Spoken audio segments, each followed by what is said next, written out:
Guerrero y Oaxaca son los estados en los cuales la lengua y cultura a la que conocemos como amuzga ha echado raíz. Hoy nos toca hablar de esa parte de la República Mexicana. Hoy nos toca hablar con su gente, hablar de sus mujeres desde su propia boca. Hoy invitamos al estudio a Marta Sánchez Néstor, amuzga de Guerrero y activista.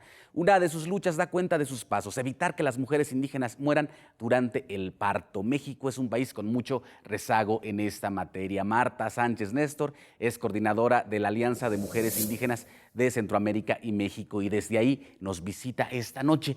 Huantojo Antiyolpaquin Pampanica Antimitzelian. Bienvenidos.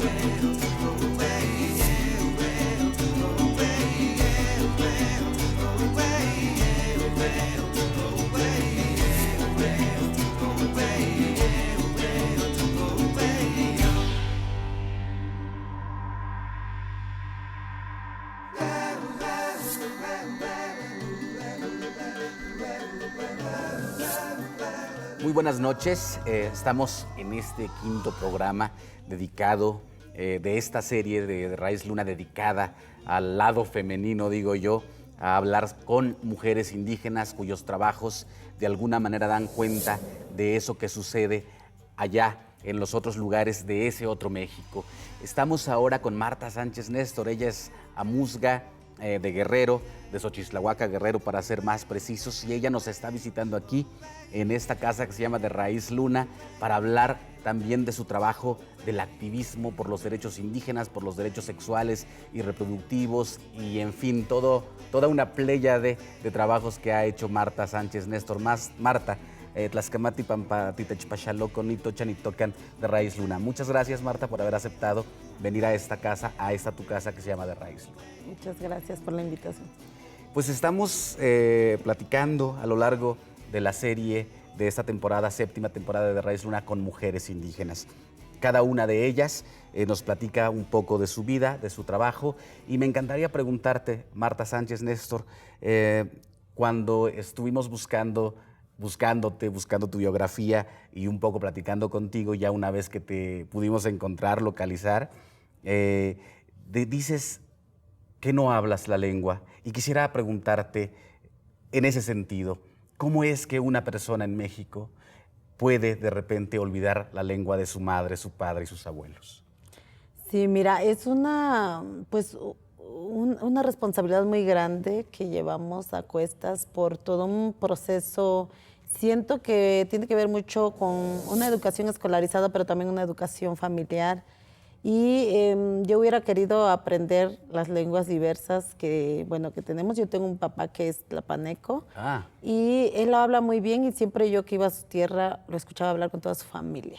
Ha habido muchos reclamos después, y también yo creo que una responsabilidad ahí del por qué no nos enseñó la lengua. Y esto que se escucha mucho siempre decir, y pareciera que es solo un discurso, y él nos decía, pues no, porque yo siento que así ustedes no hubieran podido avanzar más, y todo el tema que tiene que ver con los dolores cargados de la discriminación. Sin embargo, pues yo creo que el sistema educativo, a mí me tocó estudiar con un sistema educativo federal, cuando se decía que eso era lo mejor, y para progresar teníamos que aprender de los maestros foráneos, de los externos, del sistema en español. Yo siento que no es una excusa, pero también es parte de lo que ha marcado nuestras raíces y nuestras huellas en ese camino donde nos despojaron de muchas historias y también de nuestra lengua. Hay muchas compañeras que, igual que yo, han perdido la lengua indígena, y trabajamos mucho para que se fortalezca nuestra cultura y otras generaciones no lo pierdan, y yo creo que empezamos a trabajar también para recuperar esa lengua indígena en nosotras. Entonces hay un círculo bastante complicado de cómo crecimos, de dónde nacimos, el contexto, y luego pues yo tengo una mamá que no nos transmitió esta lengua, pero también tengo un papá que accesó muy poco a la educación, mi mamá nula educación formal. Y bueno, como digo, los desafíos son para superarlos y no son excusas, sino son razones para impulsar ahora la fortaleza de este proceso de pueblos indígenas. Y hablando de tu ser indígena, de estos procesos que has apoyado, Marta Sánchez Néstor, quisiera preguntarte, ¿tienes inspiración a partir de esto que estás enunciando, de las cosas que se suceden, de lo terrible que puede ser que de repente alguien decida que ya tu lengua no es necesaria y que te imponga otra y a usar esa otra lengua para de alguna manera impulsar también como en un proceso de regreso hacia los pueblos indígenas? ¿Encuentras razones tú para, desde ese punto que iniciaste, para tu trabajo en el activismo? Sí, bueno, hay toda una responsabilidad generacional. ¿Encuentras inspiración ahí? Encuentro mucha inspiración en estos avances y en estos desafíos escritos y no escritos, orales y también en aquellas nuevas cosas que vemos en la niñez, en aquello que se transforma paulatinamente pues en la educación, en la cultura, y creo que aportamos desde entonces. Yo hace 18 años, a veces me preguntan si estoy casada o soltera. Civilmente soy soltera y me casé con un proceso, convencida, me casé con este proceso de lucha de los pueblos indígenas, inspirada en este marco del 1994, inspirada en toda la reivindicación indígena, no solamente por techo, vivienda y empleo, sino también por todo el tema de salvaguardar las culturas de los pueblos indígenas. Ahora decimos también de los pueblos afromexicanos, y hay todo un compromiso por toda esta mirada integral de los pueblos indígenas y por supuesto la lengua como una de las reivindicaciones más fuertes de resistencia y también de existencia como pueblos. Entonces promovemos acciones a largo plazo para que esto se recupere donde se ha perdido. Hay pueblos, por ejemplo, en mi región que estamos apoyando para recuperar la lengua náhuatl, ¿no? En el Carmen, municipio de Xochitlahuaca, que Xochitlahuaca no solo está integrado por amuzgos, sino por nahuas y por mixtecos, son minoría, pero en los nahuas hay comunidades que se ha perdido la lengua y hemos estado apoyando fuertemente, incidiendo en el sector educativo para que corresponda también en su aporte, digamos que no envíen maestros de otros estados o maestros que no son de esa lengua, sino que se promueva, porque hay un sistema bilingüe en discurso, pero en la práctica hay mucho que reestructurar. Entonces hay una inspiración y un compromiso generacional, ¿no? Para nosotras fortalecer la cultura integral con aquello. Bueno, y cuando hablamos que seguro va a salir el tema de salud, estamos pensando también toda la medicina tradicional, en toda esta parte de las parteras indígenas, el conocimiento tradicional de nuestros pueblos, ¿no? Yo, por fortuna, vengo de una abuela partera, ahora ya es muy grande, ya no ejerce. Mi mamá aprendió medicina tradicional, es médica tradicional también, practicado en la familia. Mi abuela sí atendía como a la población, a los niños, a las niñas. Nosotros nacimos de ella.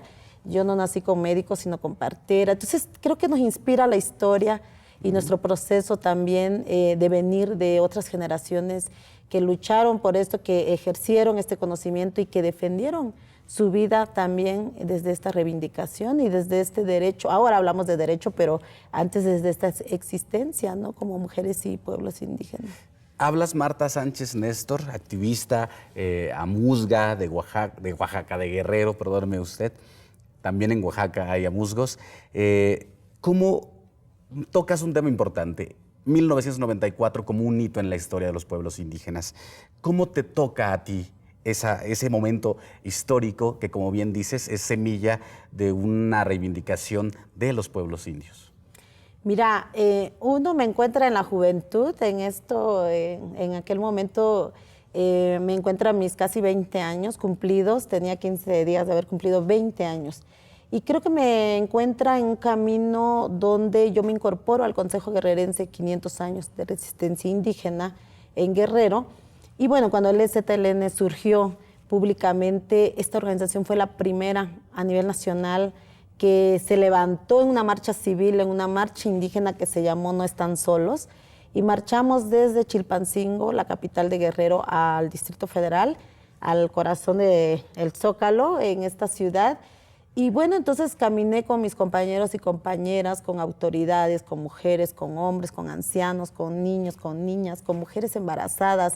Me tocó ver a mujeres parir en Puente de Isla, ¿no? Cuando ese momento histórico, pues yo creo que nos regresaba y nos fortalecía mucha parte de nuestra dignidad, de no avergonzarnos de dónde venimos, quiénes somos y de reivindicar ese México realmente pluricultural. Entonces, creo que ese momento de venir en esa marcha que pasaba pueblo por pueblo, lugares estratégicos, en ese caminar bajo el sol, en ese caminar bajo la lluvia, donde nos daba la noche, me llevó a fortalecer el ser indígena y el querer quedarme en ese camino. Y yo creo que el segundo momento de 1994 fue haber estado en la Convención Nacional Democrática en la Selva Lacandona. Creo que esos dos momentos para mí fueron muy importantes para comprometerme y decidir estar en este camino que estoy continuo. Otro punto importante geográficamente hablando, políticamente hablando, también es Guerrero, un pueblo que yo digo que en su nombre lleva como un sino importante que marca como el camino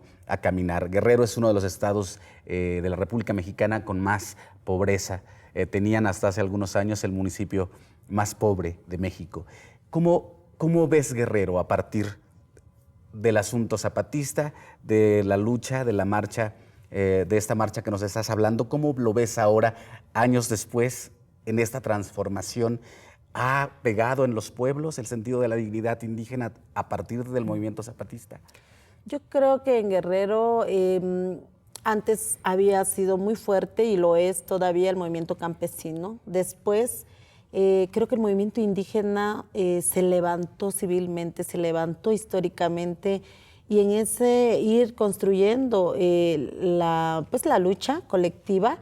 Creo que Guerrero ahora tiene grandes procesos históricos de movimientos locales, de ejercicios de autonomía de facto, también tiene procesos de articulaciones de mujeres y de pueblos indígenas luchando por un nuevo Estado, ¿no? No solo una nueva constitución guerrerense, sino un nuevo Estado mexicano. Y creo que desde Guerrero hemos ido rompiendo estas cadenas del solo quejarnos y denunciar, del solo pensar que las soluciones estarían desde el Estado. Creo que nos hemos tomado en serio el papel de construir conciencia, camino, estructuras, procesos, de generar liderazgos comunitarios, de tener una nueva relación con nuestras autoridades, me refiero a las comunitarias, y también de tener capacidad de diálogo con los demás actores y sectores. Creo que Guerrero ha dado muestras de tener pues guerreros y guerreras luchando todos los días. Y de eso vamos a hablar, Marta Sánchez Néstor.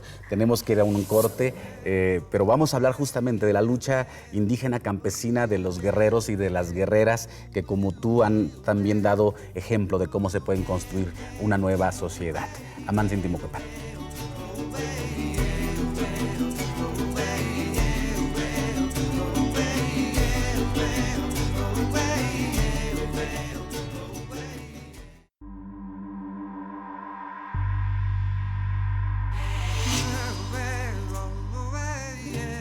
Y hablábamos con Marta Sánchez Néstor, Amuzga de Xochistlahuaca, Guerrero, de la resistencia, de las múltiples luchas que se han dado a partir de un pueblo, de un estado como el de Guerrero, que como bien decía hace rato, o bien enunciábamos, es uno de los estados con mayor pobreza, con mayor rezago.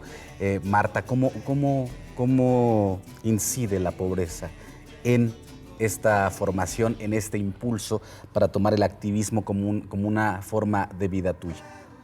Bueno, mira, cuando adquirí la conciencia, no solo del ser indígena, sino de estar en un nivel de participación organizativa, creo que miro la pobreza desde otra mirada, desde otros ojos. Saber que nacimos en Guerrero implica por sí mismo saber que nacimos en uno de los estados con historia. Pero cuando adquieres esta conciencia y miras la pobreza realmente, cómo se traduce en tu propia historia, pero sobre todo en la historia de los pueblos, en la historia de tu región, de tu municipio, empiezas a ubicar entonces pues la desnutrición, empiezas a ubicar la falta de escolaridad en las generaciones pasadas, empiezas a ubicar la falta de empleo y la migración, ¿no? Entonces entiendes el por qué muchas familias pues no están en esta comunidad donde hubiéramos querido. La propia migración que una sufre, empiezas a ubicarlo como un proceso de expulsión no consultado, ¿no? Yo migré como a los 14 años de Xochitl, porque no había otro sistema educativo, solamente había secundaria, entonces queríamos estudiar.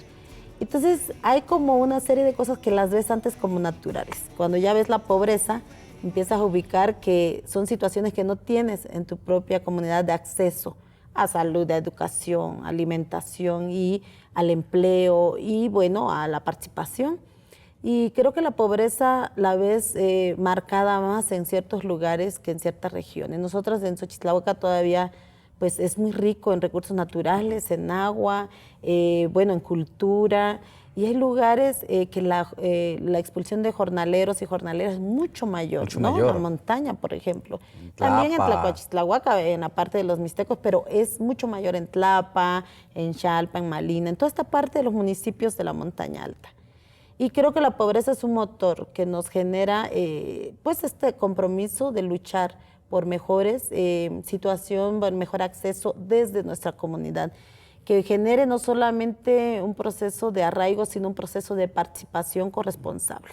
El asunto emancipatorio, Marta Sánchez Néstor, en tu vida, ¿cómo se da? ¿Qué dificultades has tenido que enfrentar con respecto al activismo desde tu ser mujer y desde estos temas que vas tocando y que de alguna manera tienden un puente hacia las otras mujeres indígenas de nuestro país?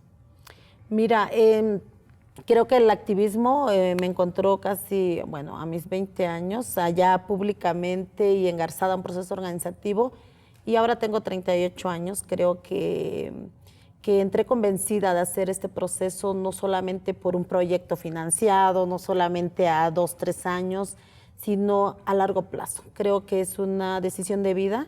Y el activismo me encontró en un contexto muy complicado en Guerrero, porque eran los tiempos del figueroísmo. Hace rato que hablábamos de la pobreza, quería decirte que cuando una ve la pobreza desde los ojos de que no es una cuestión natural, sino nos tienen empobrecidos las políticas públicas, la política de gobierno, empiezas a ubicar también los caciquismos que hay, ¿no? En la región y demás.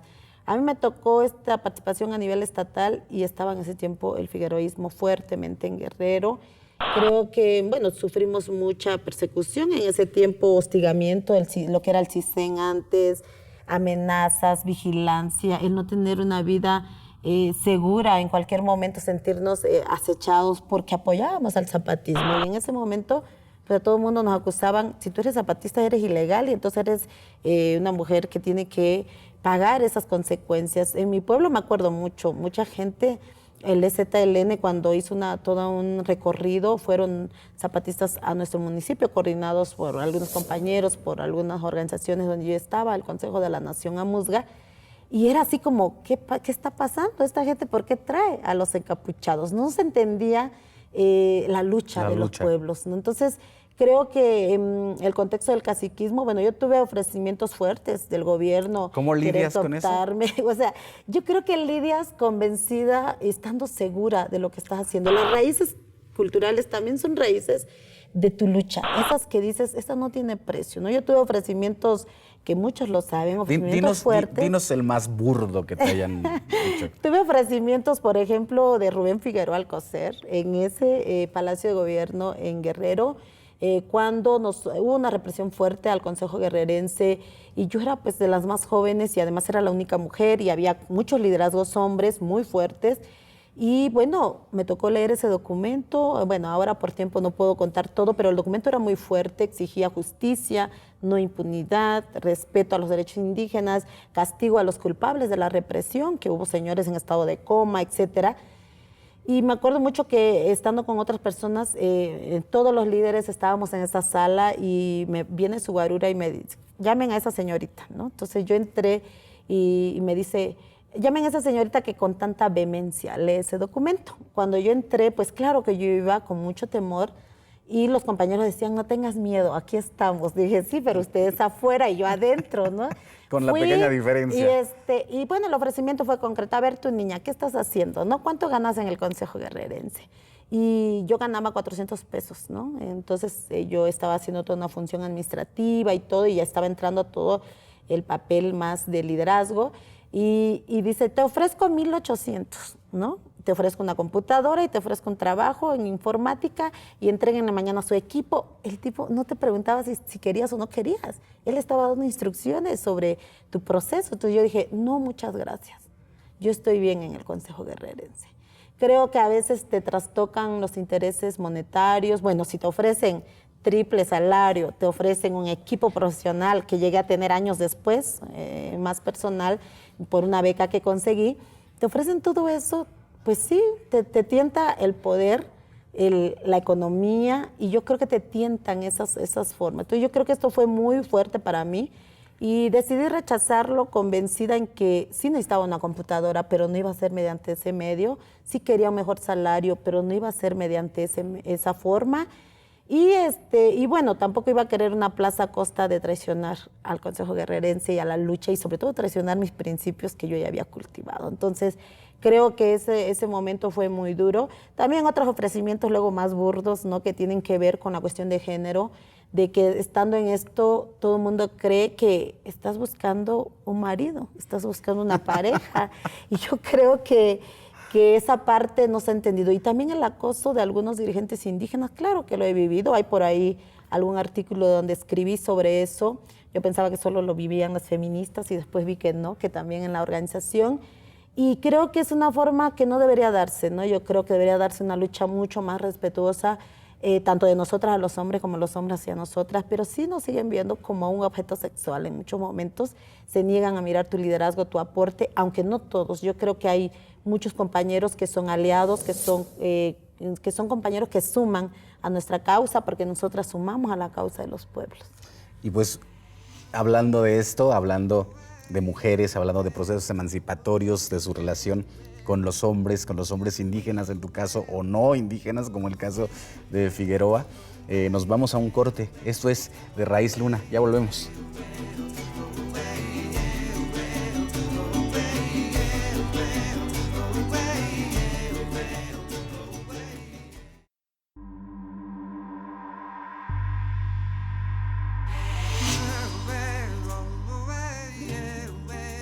Shumanjo, ya lo amardone, nata invita ja.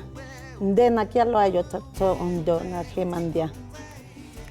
Pues gracias a ti, Marta, por haber estado con nosotros platicando de esto, de ser una líder indígena, de ser una activista indígena. Y no te quiero dejar ir porque ya vamos a acabar. Este programa está llegando a su fin. No te quiero dejar ir sin que nos des datos, tú como experta en el asunto de la muerte materna, índices de muerte materna en pueblos indígenas de México, que me parece una cosa importantísima porque es una muerte que se puede prevenir a todas luces.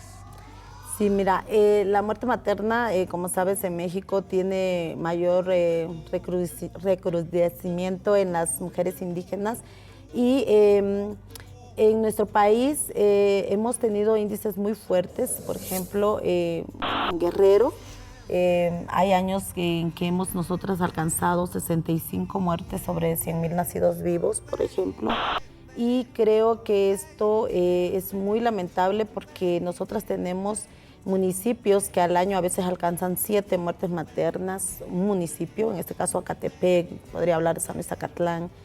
En el país, Guerrero, Oaxaca y Chiapas, como siempre, son de los estados que siempre nos estamos disputando el deshonroso primer lugar, ¿no? Y creo que las estrategias han sido pues exitosas, pero a la vez han sido insuficientes, ¿no? Las estrategias institucionales, pero también las estrategias nuestras, porque también hemos colaborado en la prevención de los factores que causan las muertes maternas, aquellas razones que, como sabemos, no solamente son la falta de médicos y médicas, sino tienen que ver con toda la visión de derechos sociales, el acceso de una salud que ahora se llama intercultural, que muchas veces solo está pues en un discurso, pero en la práctica creo que tiene que ver con la discriminación, tiene que ver con que todavía falta reconocer el aporte del conocimiento tradicional para esta prevención, de las redes comunitarias, de las parteras, pero también de una nueva política de salud que realmente sea accesible en los lugares más alejados donde pues a veces las carreteras no permiten llegar a tiempo, los tiempos de lluvia, etcétera. Entonces, creo que en México los objetivos de desarrollo del milenio no se han cumplido, no se van a cumplir, el gobierno empieza a reconocer esta parte. ¿Cuándo tiene de límite? Mira, el 2015 es el plazo que se cumple y bueno, ha habido bastantes esfuerzos, pero sin lugar a dudas creo que seguimos siendo uno de los países con mayor índice de muerte materna.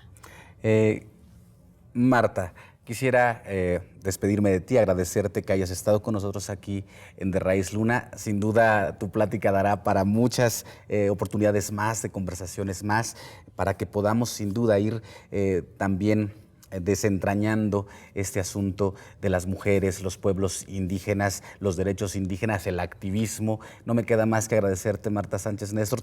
Te pediría una última reflexión para la gente. ¿Qué les dirías a la gente que te está mirando aquí en De Raíz Luna ya para irnos? Pues los invitaría a todos y a todas en este país que forjemos un México realmente no solo multicultural, sino pluricultural, con una visión de todos los derechos para todos y donde un mundo diferente sea posible. Yo creo que tiene que ver con una ciudadanía más corresponsable y yo les enviaría este mensaje. Creo que en México no queremos hablar de racismo y discriminación. Creo que lo sabemos, lo sentimos, lo sufrimos, lo ejercemos a veces o muchas veces, pero no queremos nombrar ese problema profundo que está matando lentamente no solamente los derechos humanos, sino está matando a los pueblos indígenas, está haciéndolos que se avergüencen de sí, que retrocedan en sus ejercicios de libre determinación y autonomía, está condenándolos a todos y a todas a la ilegalidad. Yo creo que hay que reconstruir este país. Yo me pronunciaría porque las mujeres seamos pues avanzada en esto, que podamos lograr cambios individuales y cambios colectivos. Esto no va a cambiar si solo buscamos el beneficio para una persona o para mí o para una amiga o para un vecino. Creo que los cambios tienen que ser colectivos, tienen que ser sociales, respetar esos derechos y la reforma de México tiene que darse en este país, si no estamos mutilados desde la constitución política. Pues me quedo con eso, Marta Sánchez Néstor, Amusga